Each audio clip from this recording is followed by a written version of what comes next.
Greetings of peace and love, everybody. My name is Rob Hotep, and I am broadcasting on behalf of 13signsastrology.com. Thank you for listening and thank you for watching. And before I go into the meat of this video, I want to first say this. I get into a lot of shit. We find ourselves here at 13 Signs Astrology in getting into a lot of trouble to bring you the type of information that we're bringing you here on this channel. I pride myself in bringing you information that is not talked about, information that people don't want to speak about, taboos in society. I pride myself in bringing you that type of information here on this channel. This is what you get here. But with that comes it comes a responsibility, and not only responsibility, but with that comes drama. And you guys would be surprised if you knew the things we go through. And I do say we, because we have supporters that help us too, but if you knew the things that we go through to bring you this information, man, it's wild. The war for your mind is deep. It's really deep. See, I pride myself on bringing you information, but people don't realize that information is the basis of warfare. Information is the basis of warfare. What you know will determine how effective you are in combat. Your knowledge, totally. I mean, that will determine how effective you are in any type of war.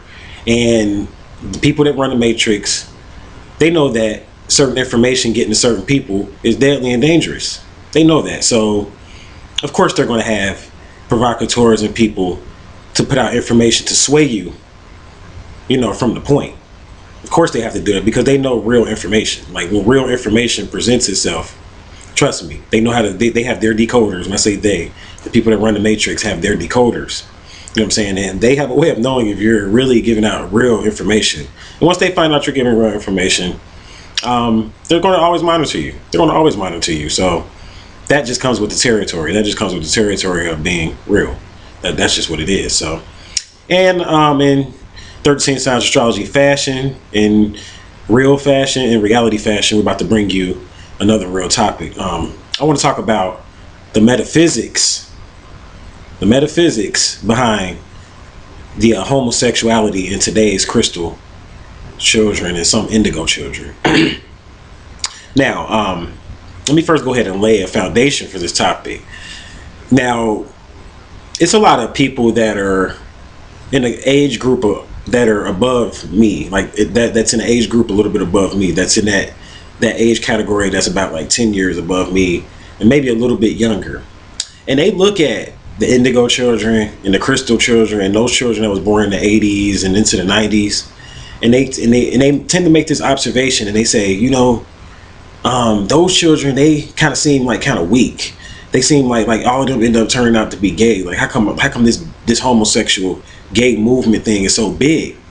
And people like that's a little bit older than me and the older generation, they want to know this stuff. You know what I'm saying? They really want to know this stuff. They're like, what's up with that? Like, people ask me these questions all the time or whatever, and I'm like, I might cover it on YouTube, I might not, whatever, but I'm like, I'm going to go ahead and cover the information because, it's basically what I've researched. It's what I found to be the truth. I'm not saying that it's the truth, but it's what I found to be the truth. And what I found to be the truth is really interesting when you study the indigos, but especially the crystals, though. Especially the crystals. Like, I'm an indigo child, an early phase indigo child, actually. Came through a little bit early, actually. But I'm an indigo child. But when you start to study those crystal childs, those advanced indigo childs, and you start to look at their Kundalini, and you start to study their sexuality, you're going to find out that these children are born with their Kundalinis a lot of times activated by the age of 8, 9, 10 years old. Sometimes at early ages, 15, even 20 years old. That's kind of old to have your Kundalini activated, especially to not know nothing of it. Now, this is what you have to remember. Somebody that's watching this video that may be a little bit older, that's like not really understanding about this whole homosexual so-called movement amongst the indigos and the crystal children, which are those children, to clear this up. Indigos basically are those children born from like the 80s all the way up to about 92. Those are your indigos. And after that, 93 all the way up till really 2008, 2009, even 2010, those are your crystals. And you got different levels of indigos and different levels of crystals. But those are essentially the years or whatever, so that you can classify crystals and indigos. Now, before I go into everything, I want to go ahead and explain to you how I classify that. Now, the reason why we classify indigos starting in around the 80s, the early 80s, is because of the shift. Now, the planet started to shift actually in the 80s. And people don't realize that. The planet, like when you talk about the shift, exactly what the shift is the planet is, the vibration of the planet is raising itself, or the frequency of the planet is increasing. That's the shift. So what happens is that those creatures and beings on the planet, if they want to stay on the planet and live on the planet, they have to shift and match the frequency of the planet.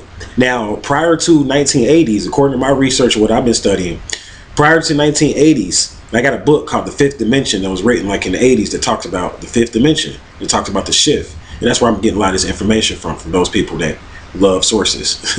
So prior to the 1980s, the planet was on what's called it was basically vibrating at 7 megahertz. The planet was vibrating at 7 megahertz. But after like 1980s, scientists started to measure the planet, and what they found out is that the planet started to increase. The tone of the planet started to increase. The octave of the planet started to increase. And when the octave started to increase, this increased the vibration of things on the planet. And it went up. And like around 1985, 86, it went up to about from 7 to about 8 something. And then it went up from that point to like, it just keeps going up. See, now right now we're to a point where it's almost 13.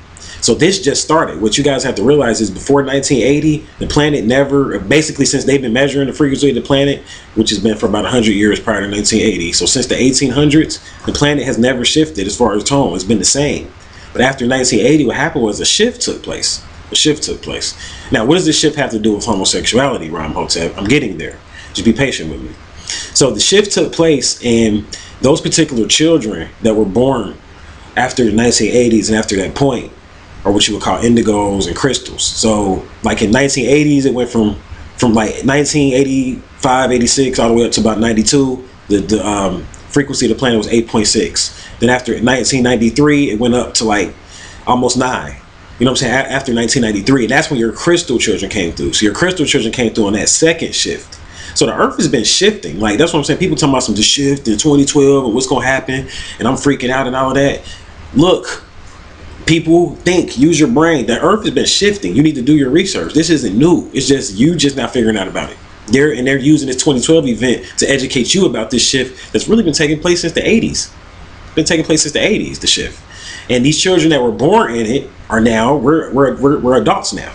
The indigo children are now growing up. Some of us going through our Saturn returns and everything. And what happened was that these children that came through came from a different soul group. Actually, they were a more mature soul group. These indigos and these crystal children that are coming through are more mature than the beings that were on the planet prior to that. So beings that were born prior to 1980s or whatever, and those beings that are indigos, they got to keep in mind, some indigos did come through in the 50s, 60s, and 70s too now. You had some indigos come through early. But the majority of people, the majority of the indigos came through in the 80s. And it's a reason for that. That's because of the shift. So the majority of the people that were born before the 80s were what you would call younger souls. They were younger souls. The indigos and the crystal children are older souls. They're more mature souls. So that's when you get into soul groups. And the reason for that is because the indigos come from the times of Atlantis. The indigos come from the Atlantean times. And when I say they come from, I mean as far as their soul. They have not incarnated, most of them. Some of them came here doing research to prepare for the coming of the indigos to come back in the 80s. But no indigos were really, as far as mass majority of indigos, could not incarnate here until the 80s, since the Atlantean time. So they haven't been here since Atlantis. So this whole thing, that's why indigos are the way they are. They're reckless because this whole thing is new to the indigos. And with that came a lot of sexual tendencies that a lot of people don't realize. See, in Atlantis, you had multiple beings that lived in Atlantis. And I know I'm going to do a video on Atlantis, but I have to cover this here about Atlantis and explain this. So you had hermaphrodites, males and females that lived in Atlantis. You had multiple types of beings that were like, they were used to living together. You see, in Atlantis or whatever. So some of these beings had different types of sexuality. They had different types of sexuality. Some of them were hermaphrodites, which were males that may have had female parts. Then you had females that may have had male parts. Then you had some beings that were totally males. Then you had some beings that were totally females. Then you had other beings that were reptilian types. I mean, you had different types of beings, a lot of different types of beings, right, in Atlantis. So the type, so when you're thinking about that, those were the souls in Atlantis. So these souls are coming back now as indigos and crystal children from Atlantis. Same souls, right? Same type of sexuality. They're bringing all that sexual karma over with them. See, that's what I'm trying to explain. So what's homosexuality and these bohemian types of sexual acts that are going on right now with like girls wearing strap-ons. See, I know what's going on. You're not going to hear about this stuff from no other teachers because they're not going to talk about it. I know about the girls wearing strap-ons and girls kissing girls and the bad bitches and, you know, all of the stuff. Like, I know about the males, the male homosexuality, all of that stuff. I know what's going on, and I get the emails. People email me all the time and say, am I a demon because I'm a homosexual? Why do I feel like this way and all of that? Like, why do I feel this way? Like, I hear the stuff or whatever, and I get the emails, and I'm like, I'm going to address it, but I'm just like, okay, got to figure out how to address this. And I'm like, thought about it. I'm like, just address it. Just go ahead and put it out there. Like, basically put your research out there on it. So that's what I'm doing. You know what I'm saying? Like, not stepping on anybody's toes. This is not to knock you as a person, because I don't believe in like you're a sinner because you're homosexual, or you're a sinner because, like, they associate sin with sex, period. So anytime you having sex, damn near you sinning. Whether you having heterosexual sex or homosexual sex, sex has always been associated with sin because they know that the power that's in sex. But like improper sex, when you're not educated, that's ignorance. Now that's ignorance. And certain things, certain sexual acts are unclean. They're not healthy. Certain sexual acts are just not healthy, and that's just what it is. You know what I'm saying? And that's, you know, people aren't healthy or whatever. So certain things you shouldn't partake in with people if they aren't healthy. Just put it that way. Like, if you're a vegan and you're trying to be healthy and you're partaking in acts that aren't really clean with the person that's not really eating so well, it's like, I don't know about that. You know what I'm saying? So I just want to go ahead and say that. So a lot of these beings and these children, us indigos that came back, are, some of them were hermaphrodites, some of them were hermaphrodites. So now they're coming back. But this is the key right here, though. A lot of them are being born 9 and 10 years old with their Kundalini's activated, like I was saying earlier. Kundalini's activated, right? So they're coming 9, 10 years old, Kundalini's activated, already knowing what sex is like. So this is why child pedophilia, all this stuff is tied into the Kundalini's been activated. These children are technically sexually active, you know what I'm saying, at a very young age, because they're being born with their Kundalini's activated. And what a lot of older people don't realize is, it's a lot of you out here, maybe 50, 60 years old, you might be watching this video, you don't even got your Kundalini activated. You don't know what it feels like to have your Kundalini activated. Like, so you don't know, really truly have not experienced sexual feelings really until you have your Kundalini activated or whatever. And the proper teaching of what to do when your Kundalini is activated was taught in Atlantis. See, that's the difference. They had mystery schools set up in Atlantis to teach the youth, the children, how to use the Kundalini energy. So they weren't going around screwing all willy-nilly and like all the stuff that you're seeing with the dildos and unclean sexual acts and all that wasn't going on, because they taught them how to use and properly use sex and the Kundalini energy to manifest, to do things with. See, the Kundalini energy, it starts off at the base of your spine, and you know, you can learn how to channel it up through your crown chakra, but it starts off sexual. It starts off at the base of your spine. And for males, and this is what a lot of teachers don't want to point this out, for males, it's a chakra located within the buttocks. Within the buttocks, the root chakra is located inside of the buttocks for males. So that's why when a lot of males, their Kundalinis getting activated, a lot of indigo males and crystal males, Kundalinis are getting activated, and they're feeling feelings of vibration in that chakra area. And then you're wondering why certain sexual acts are taking place. You know what I'm saying? Between certain males or whatever that have not been taught what's going on. So they don't know anything about Kundalini, and they think they like men because they're feeling a certain feeling there. They feel like they're more of a receiver or a feminine feeling or whatever. And that's what's making a lot of the homosexuality from the male aspect. That's the male aspect of it. Now the female aspect of it, still the same thing, still Kundalini, but it was a little bit different. See, the females in Atlantis, they were more like priests, like sexual priests, actually. And basically these sex priests, they weren't like women of today where it's like, I don't know if I should be like that because I'm not supposed to share my body and I'm going to be a hoe and I'm a whore if I do. Nah. If you were a priestess, if you were a priestess and initiated, you were initiator. Like if you were initiated priestess, you were initiator, and you initiated males and females into mystery schools. And with that initiation was a sexual part of it. and the priestess were the initiators of the males and the females. So a lot of stuff went down on a sexual level because there was a sexual part of that initiation.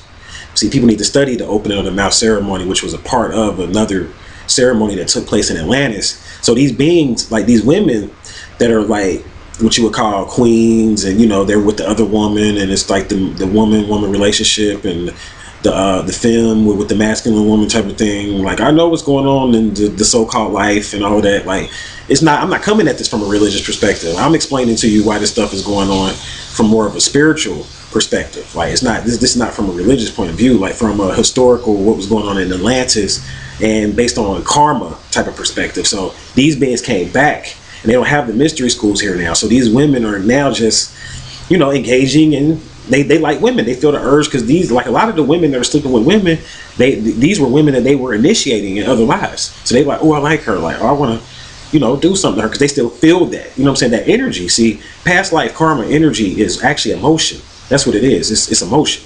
So past life karma energy, they feel that, what I'm saying, they feel that emotion. Like, they're like, yo, yeah, I want to experience that type of thing. So that's what it is, or whatever. Like on the male side, like I said, it's the Kundalini on both sides. It's the sexual energy, that Naga snake energy. And people talk about that Naga energy thinking they know what it is, but they don't know what it is. And I'm not talking about people on YouTube. I'm talking about people leaving comments on my YouTube videos talking about they know what Naga energy is and all that. See, you don't even, what kind of Naga are you? You saying Naga, do you even know what Naga means?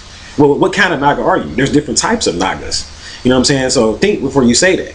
Because the Nagas existed in the Lemurian and some even in the Atlantean times, but most of them went to the center of the earth, but some of them were existing in the Atlantean times. But I know all about the Nagas, but I'm not going to talk about that and the snake coming out, because that's the Kundalini energy. See, that's what the serpent energy is really talking about. That's that Kundalini energy, and those people that have their Kundalinis and Merkabas activated, you know about that halo that's around your head, and that serpent energy. See, that's all that Naga energy that you can use to pull anything to you. See, that's what they taught you this in the mystery schools, is that you can use the Kundalini energy to pull. It's a magnet. It's magnetic. You can pull anything to you. It makes you magnetic. You can pull animals to you. Not just sex. See, it's not all about sex with Kundalini energy. It starts off sexual. That's why I pointed that out. But it becomes very spiritual once you learn how to raise it up. And they're not teaching that. People aren't doing yoga. They're not teaching proper meditation now. So these children are coming out with their Kundalinis activated. And what's happening is that they're experiencing sexual feelings and urges, and they don't have that discipline there, so they're acting out on it. So now you're seeing pedophilia. All of this stuff is happening in society because of people are ignorant. The people that's running society will not acknowledge spirituality. They won't acknowledge the fact that karma is carried over from past life, and these are beings and children that are coming from that life. So you're not going to hear people talking about indigo children, crystal children when it comes to homosexuality. You're not going to hear that. Everybody wants to talk about all the little hunky-dory stuff about crystal children, indigo children, but they're not going to talk about the occult, dark aspect of it, how to work with that darker energy and use that energy to do stuff with. Because you have that power. Most of you, if you fall within those years of birth, if you were born within those years, you have, your Kundalini was probably activated. So you have that power. You know what I'm saying? And use that energy. Learn how to use that energy to pull things into you. Learn how to use that serpent energy to pull things into you to become more magnetic. And of course, you're going to have to get more into yoga. You're going to have to get more into meditation. You're going to have to start eating healthy. You're going to have to know that this is your Kundalini that's activated. That's why you're feeling this way. Like the Kundalini being activated makes you really, like, on a level of wisdom wise, you're like 90 something years old. Like when your Kundalini gets activated, it makes you on a level of like a 90-year-old person. So these children are like Benjamin Button. That's what that movie was about. Like, these children are babies and they look young, but they got their Kundalini. If they Kundalini activated, they like an old person, 90, 100-year-old person or something in the mind. You know what I'm saying? And then they begin to learn how to live on this realm because they were used to another world. It came from the Atlantean times. It came from times of heightened spirituality, where I'm going to do a video on Atlantis, but when the light workers ruled. See, in Atlantis, that's when the light workers ruled. So that's going to do it for me. My brief video on the metaphysics behind homosexuality and the Kundalini, and how to work with the energy, and how to properly ascend through the Kundalini energy, which is, like I said again, using it to manifest and to pull things to you, and learning how to ascend past that, to learn how to take that energy. See, what's happening with the youngsters is the energy is locked down here below your navel, beloveds. You have to learn how to raise it up by proper breathing. And I'm going to give you an exercise here, actually. I'm going to give you a free exercise here on how to use this Kundalini energy, so you're not always just out here just having sex and using dildos and all of this. Dildos aren't even healthy for you. It's not good to have a dildo inside of you, period. Males and females, whoever's putting dildos in them.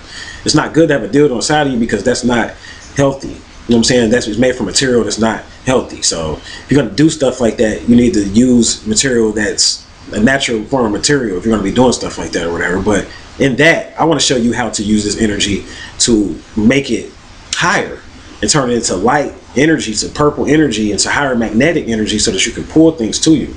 Because like when you like allow it to stay blocked below the navel, beloveds, what's happening is it never can raise up. So it's constantly, you stay in that state of that red zone, that red state of lust and that serpent energy. But it's a certain type of serpent energy, that lust gate type of energy, and you keep bringing lustful situations into your life.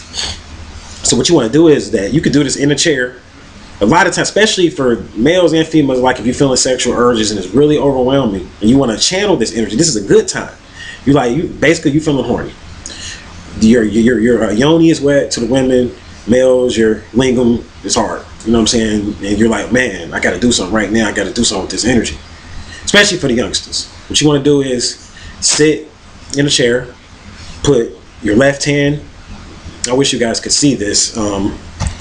My lap, but you want to put your left hand on your lap, on your thighs, and you want to put your right hand on your other thigh.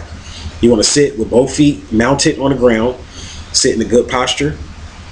Then what you want to do is you want to tighten your buttocks, tighten your butt cheeks, keep them tightened throughout this ritual. And what you want to do is take a deep breath.